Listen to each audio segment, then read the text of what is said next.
Existe uma estrutura de poder operando contra você neste exato momento. Organizada, antiga e invisível aos olhos humanos.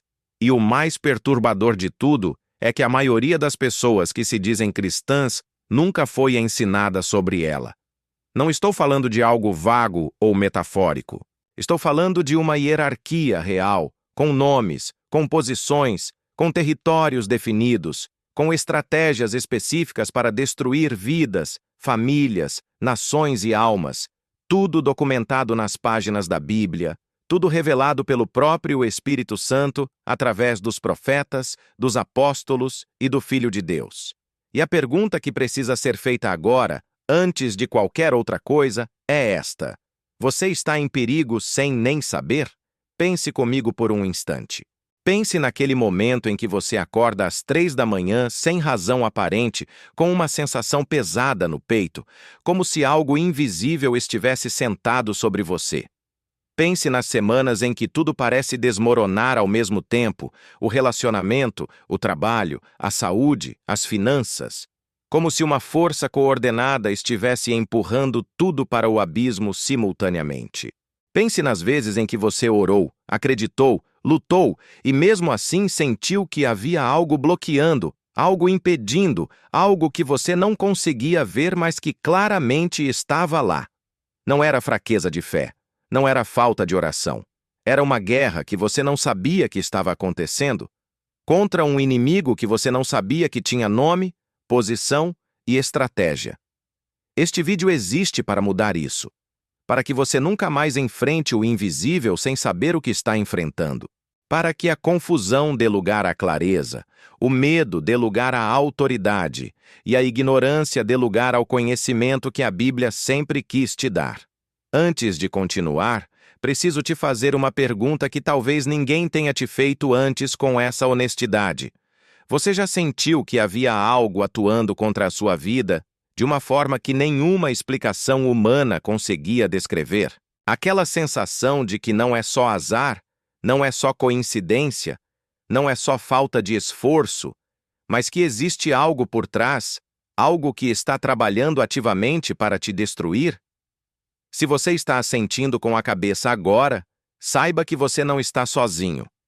Milhares de pessoas que acompanham este canal carregam esse mesmo peso em silêncio, sem nunca ter encontrado um espaço onde pudessem falar sobre isso sem ser julgadas ou chamadas de exageradas. Então vai aqui uma frase que você pode copiar e colar nos comentários agora mesmo. Eu sempre senti que havia uma guerra invisível acontecendo na minha vida e nunca soube como enfrentá-la.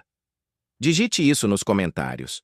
Não porque é uma formalidade, mas porque ao fazer isso você está dizendo para outra pessoa que está assistindo a este vídeo agora, talvez às 3 da manhã, talvez com lágrimas nos olhos, talvez no limite das forças, que ela não está sozinha. Cada comentário neste vídeo é uma vela acesa no escuro para alguém que está tentando encontrar o caminho. O problema central que vamos resolver hoje é este. A maioria dos cristãos conhece o nome do inimigo, mas não conhece o exército dele.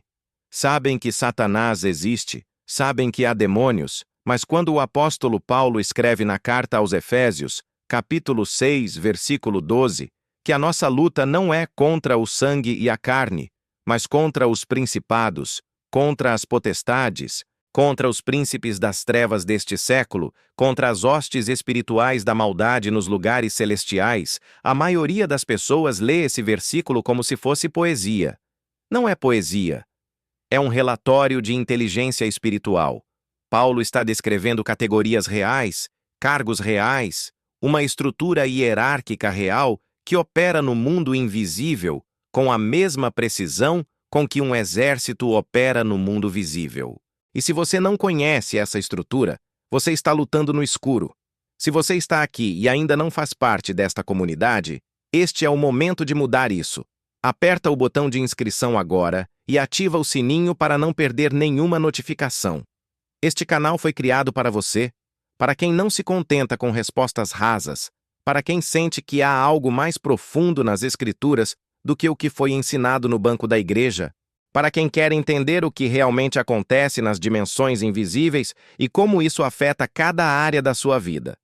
Aqui você não vai encontrar entretenimento espiritual. Vai encontrar revelação bíblica séria, contextualizada, poderosa. Ao final deste vídeo, o mundo espiritual vai fazer muito mais sentido para você do que fazia antes de apertar o play. Isso é uma promessa fundamentada na palavra de Deus. A primeira grande revelação que a Bíblia nos dá sobre a hierarquia demoníaca é que ela não surgiu do nada. Ela foi criada originalmente para o bem. O apóstolo Paulo, na carta aos Colossenses, capítulo 1, versículos 16 e 17, nos diz que por ele foram criadas todas as coisas que há nos céus e na terra, visíveis e invisíveis, sejam tronos, sejam dominações, sejam principados, sejam potestades. Tudo foi criado por meio dele e para ele. Leia com atenção. Paulo está dizendo que tronos, dominações, principados e potestades foram criados por Deus.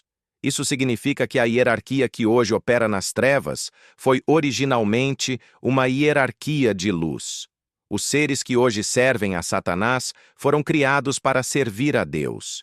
Isso muda tudo, porque significa que quando Paulo lista as categorias de seres espirituais malignos em Efésios 6, ele está usando exatamente os mesmos nomes que usou em Colossenses 1 para descrever seres criados por Deus. A queda não destruiu a estrutura. Ela corrompeu quem a habitava. E entender isso é fundamental para entender como o reino das trevas opera com tanta eficiência, porque ele foi projetado para a eficiência do bem e foi pervertido para o serviço do mal. A segunda revelação diz respeito ao próprio Satanás e ao cargo que ele ocupava antes da queda, porque sem entender quem ele era, você não vai entender por que o exército que ele comanda é tão poderoso. O profeta Ezequiel, no capítulo 28, versículos 12 a 15, escreve sobre o rei de Tiro de uma forma que claramente vai além de qualquer monarca humano, descrevendo um ser que era o modelo da perfeição, cheio de sabedoria e formoso em beleza, que estava no Éden, jardim de Deus, que era o querubim ungido para proteger, que andava no meio de pedras de fogo.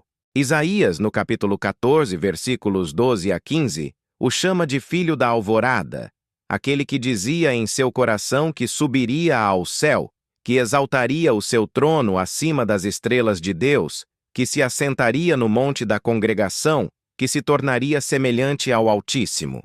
Este era o ser mais glorioso da criação angelical.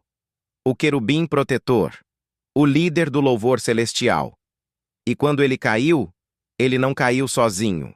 O livro do Apocalipse, no capítulo 12, versículo 4, revela que a sua cauda arrastou 1/3 das estrelas do céu, o que é interpretado por teólogos e estudiosos bíblicos ao longo dos séculos como referência ao terço dos anjos que o seguiram na rebelião.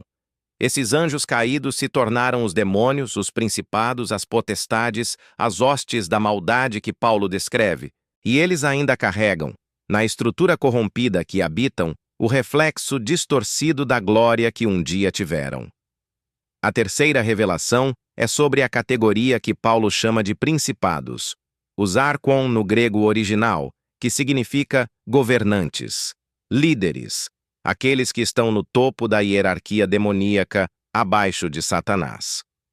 O livro de Daniel nos dá a visão mais clara da existência e da operação desses seres. No capítulo 10, versículos 12 a 14, o anjo que vem responder às orações de Daniel diz a ele que desde o primeiro dia em que Daniel dispôs o seu coração a entender e a se humilhar diante de Deus, as suas palavras foram ouvidas, mas que o príncipe do reino da Pérsia lhe resistiu por 21 dias, e que Miguel, um dos primeiros príncipes, veio em seu auxílio.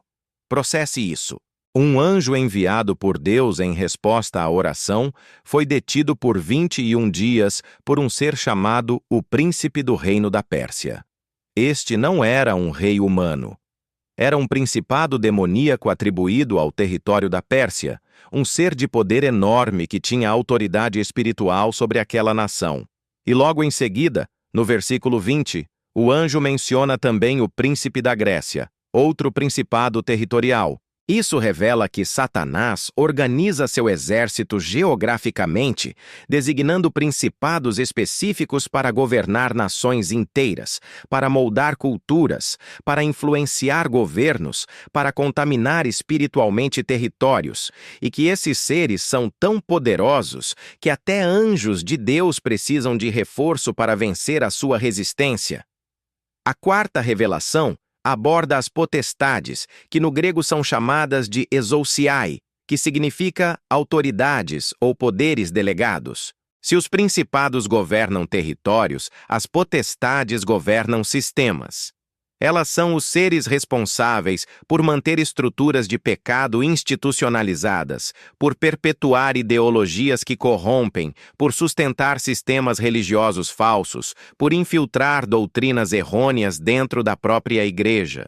Paulo, em 2 Coríntios, capítulo 4, versículo 4, chama Satanás de Deus desta era, e uma das formas pelas quais esse governo se manifesta é através das potestades que mantêm as mentes cegas para o Evangelho.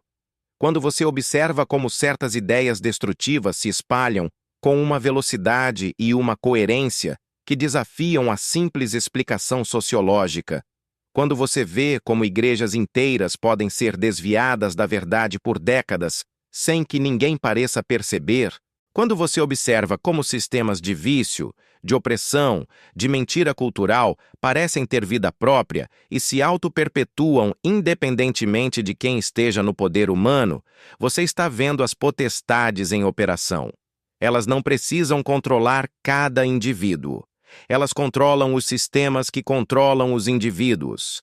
A quinta revelação trata dos príncipes das trevas deste século, que no grego original é cosmocratores, uma palavra que literalmente significa governantes do mundo das trevas. Esta é uma categoria específica que Paulo menciona em Efésios 6, versículo 12, e que aponta para seres com autoridade sobre as trevas no sentido mais amplo, aqueles que coordenam a estratégia global do mal, que alinham os esforços dos principados territoriais com as operações das potestades sistêmicas que garantem que o reino das trevas funcione de forma coesa e coordenada em escala mundial.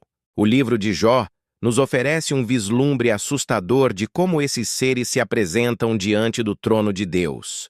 No capítulo 1, versículos 6 e 7, lemos que num dia em que os filhos de Deus vieram apresentar-se perante o Senhor, Satanás também veio entre eles, e quando o Senhor pergunta de onde vinha, ele responde que andava pela terra e a percorria de uma parte a outra. O inimigo não é onipresente como Deus, mas ele coordena um exército que é, e através dessa coordenação, ele opera uma vigilância sobre a terra que é sistemática, abrangente e incansável. A sexta revelação toca em algo que pouquíssimas igrejas ensinam: a existência de demônios especializados, seres que não têm um cargo territorial ou sistêmico, mas que são designados para missões específicas contra indivíduos, contra famílias, contra ministérios. O próprio Jesus menciona isso em Mateus, capítulo 12, versículo 43 ao 45, quando fala do espírito imundo que sai de um homem, percorre lugares áridos, procurando repouso, não encontra, e então vai buscar 7 outros espíritos piores do que ele para voltarem e habitarem aquele lugar. Jesus está descrevendo uma estratégia demoníaca de escalada. Um demônio avalia a situação, detecta uma brecha e retorna com reforços especializados. No Evangelhos encontramos demônios que causam mudez, demônios que causam surdez, demônios de loucura, demônios de violência. Em Marcos, capítulo 5, versículos 1 a 20, encontramos um homem habitado por uma legião inteira, um nome que em contexto romano significava entre 3.000 e 6.000 soldados. Isso não é exagero narrativo, é o registro literal de um ataque em massa contra uma única pessoa, e de como Jesus, com uma única palavra, desmantelou toda aquela legião e a mandou para longe. A sétima revelação é uma das mais importantes para a vida prática do crente. A Bíblia revela que o acesso demoníaco às nossas vidas não é arbitrário. ele depende de portas. Paulo, na carta aos Efésios, capítulo 4, versículo 27, diz literalmente: não deis lugar ao diabo. A palavra lugar no grego é topos, que significa território, espaço, posição.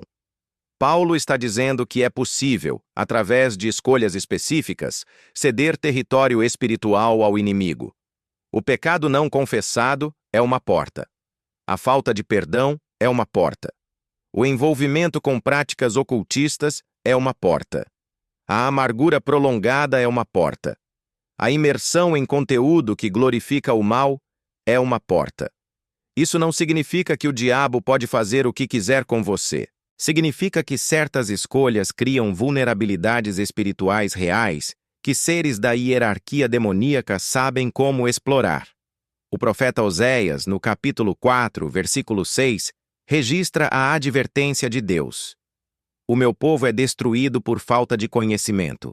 Não por falta de fé, por falta de conhecimento. O crente que não sabe quais são as portas de acesso demoníaco está vivendo com janelas abertas numa tempestade e se perguntando por que está encharcado. A oitava revelação diz respeito ao que a Bíblia chama de hostes espirituais da maldade nos lugares celestiais, a última categoria listada por Paulo em Efésios 6, versículo 12. O termo hostes espirituais vem do grego pneumática tesponerias, que literalmente se traduz como espíritos de maldade. Estes são os trabalhadores de linha de frente do reino das trevas. Os seres que executam no nível mais próximo da experiência humana as ordens que vêm de cima na hierarquia. São eles que insuflam pensamentos de desesperança, que alimentam vícios, que semeiam discórdia em relacionamentos, que persistem contra a saúde, contra sono, contra a paz mental. O apóstolo Pedro, na primeira carta de Pedro, capítulo 5, versículo 8, usa uma imagem poderosa. Sede sóbrios e vigilantes. O diabo, como leão que ruge, anda em derredor, procurando alguém para devorar. A palavra procurando indica busca ativa, estratégica, sistemática. E a palavra devorar indica a intenção de destruição total, não parcial. O inimigo não quer te atrapalhar, ele quer te destruir. Conhecer isso não deve gerar medo, deve gerar vigilância. A nona revelação é sobre a limitação real do poder demoníaco, porque este vídeo não é sobre dar glória ao inimigo, é sobre equipá-lo com verdade. E a verdade é que toda essa hierarquia, impressionante e organizada como é, tem limites absolutamente claros estabelecidos por Deus. Voltamos a Jó, capítulo 1, versículos 9 a 12. Satanás precisa da permissão de Deus para tocar em Jó. Ele tem de apresentar o caso, justificar, receber autorização. Isso revela uma realidade teológica poderosa. O inimigo não é o oposto de Deus. Ele não é um segundo Deus das trevas com poder equivalente ao de Deus. Ele é uma criatura caída, poderosa, malévola, estratégica, mas uma criatura sob a soberania absoluta do Criador. O apóstolo João, na primeira carta de João, capítulo 4, versículo 4, declara: maior é o que está em vós do que o que está no mundo. O Espírito de Deus que habita o crente genuíno é infinitamente superior a qualquer principado, potestade ou príncipe das trevas. A hierarquia demoníaca é poderosa contra quem não tem Cristo. Contra quem tem Cristo, ela já foi derrotada na cruz do Calvário, e o que resta é a aplicação dessa vitória através do conhecimento, da fé e da autoridade delegada. A 10ª revelação é sobre como o crente deve se posicionar diante dessa hierarquia, porque o conhecimento sem posicionamento é inútil. Paulo não escreve Efésios 6 apenas para catalogar os inimigos. Ele escreve para equipar os santos com a armadura de Deus, que no versículo 11 é descrita como a armadura completa de Deus. Panoplia, em grego, o equipamento total de um soldado romano de primeira linha. E cada peça dessa armadura corresponde a uma vulnerabilidade específica que a hierarquia demoníaca explora. O cinto da verdade protege contra as mentiras dos principados que operam na desinformação espiritual. A couraça da justiça protege o coração contra a condenação que os demônios especializados lançam contra a identidade do crente. O calçado do Evangelho da Paz mantém o crente firme no terreno conquistado por Cristo. O escudo da fé apaga os dardos inflamados que as hostes lançam contra a mente. O capacete da salvação protege os pensamentos, a cognição, a percepção da realidade. E a espada do Espírito, que é a palavra de Deus, é a única arma ofensiva da lista. O único instrumento que não serve apenas para defender, mas para avançar, para tomar território, para desmontar fortalezas. E depois de toda a armadura, Paulo acrescenta no versículo 18 a oração em todo tempo no Espírito, porque a armadura sem comunicação com o comandante é uma armadura sem inteligência operacional. A 11ª revelação trata do nome de Jesus e do que ele representa no contexto da guerra espiritual contra essa hierarquia. Em Filipenses capítulo 2, versículos 9 a 11, Paulo escreve que Deus também o exaltou soberanamente e lhe deu um nome que é sobre todo nome, para que ao nome de Jesus se dobre todo o joelho dos que estão nos céus e na terra e debaixo da terra. Todo joelho. Isso inclui os principados, isso inclui as potestades, isso inclui os príncipes das trevas, isso inclui as hostes espirituais da maldade. A hierarquia inteira do mal está sob obrigação de se curvar ao nome de Jesus. Não por convenção, não por costume, mas por decreto divino estabelecido na ressurreição e na ascensão de Cristo. E em Lucas, capítulo 10, versículo 19, Jesus diz aos seus discípulos: Eis que vos dou poder para pisar sobre serpentes e escorpiões, e sobre todo o poder do inimigo, e nada vos poderá causar dano. Esta é a autoridade delegada. O crente não luta para obter vitória. Ele luta a partir da vitória que já foi conquistada. E quando você invoca o nome de Jesus diante de qualquer nível dessa hierarquia demoníaca, você não está tentando vencer. Você está declarando uma vitória que o céu já registrou como definitiva. A 12ª e última revelação é talvez a mais urgente de todas. A hierarquia demoníaca tem uma data de validade. O livro do Apocalipse, capítulo 12, versículos 7 a 9, descreve uma guerra no céu em que Miguel e seus anjos lutam contra o dragão, e o dragão e seus anjos são lançados fora. E no capítulo 20, versículos 1 a 3, um anjo desce do céu com a chave do abismo e uma grande cadeia na mão, e prende o dragão, aquela antiga serpente que é o diabo e Satanás, por 1000 anos. E no versículo 10 do mesmo capítulo, o diabo que os enganava foi lançado no lago de fogo e enxofre, onde já estão a besta e o falso profeta, e serão atormentados de dia e de noite pelos séculos dos séculos. Toda a hierarquia demoníaca, do principado mais alto ao espírito mais ordinário, tem um fim decretado. Satanás não é um governante eterno das trevas. Ele é um condenado que ainda está em liberdade provisória e cada dia que passa o aproxima de uma sentença que não tem apelação.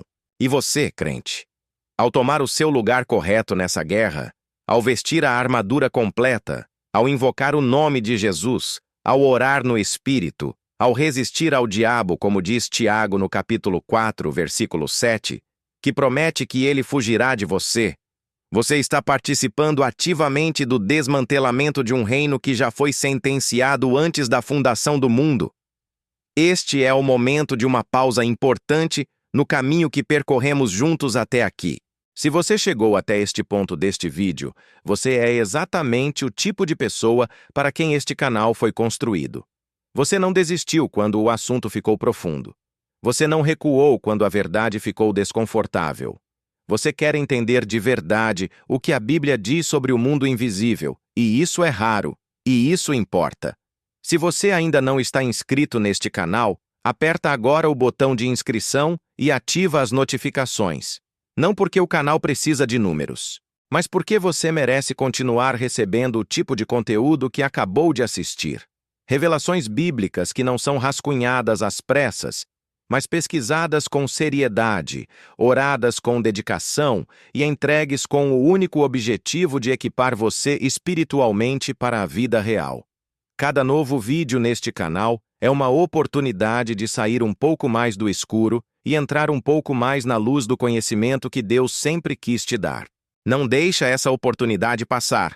Então, chegamos ao fim desta jornada através das profundezas do que a Bíblia revela sobre a verdadeira hierarquia dos demônios. Recapitulando o essencial, ela existe, ela é organizada, ela tem categorias definidas, ela opera com estratégia, ela tem acesso às nossas vidas através de portas específicas e ela já foi derrotada pelo sangue de Jesus Cristo. O que muda hoje é que você não é mais ignorante sobre essa realidade. E o conhecimento que você recebeu hoje não é para guardar. É para viver. É para orar com mais autoridade. É para resistir com mais firmeza. É para entender que quando a vida desmorona, há uma explicação espiritual que vai além do acaso. E há uma solução que vai além do esforço humano. A armadura está disponível. A autoridade foi delegada. O nome está acima de todo nome. Agora depende de você. Vai lá nos comentários e escreve: eu me recuso a ser destruído por um inimigo que já foi derrotado. Declara isso. Não é frase de efeito. É posicionamento espiritual. E compartilha este vídeo com alguém que você conhece que está sofrendo e não entende por quê. Alguém que sente que há uma guerra acontecendo ao redor da vida dele, mas nunca teve ninguém que explicasse o que é essa guerra e como enfrentá-la. Você pode ser o instrumento que coloca a verdade certa na frente da pessoa certa na hora certa. E se você chegou até aqui e ainda não se inscreveu, faça isso agora. Não porque você deve ao canal, mas porque você deve a si mesmo continuar crescendo no conhecimento das coisas que realmente importam. Ativa o sininho. Cada vídeo que sai neste canal é uma nova peça da armadura sendo colocada em você. E você vai querer estar aqui quando o próximo chegar. Até a próxima revelação.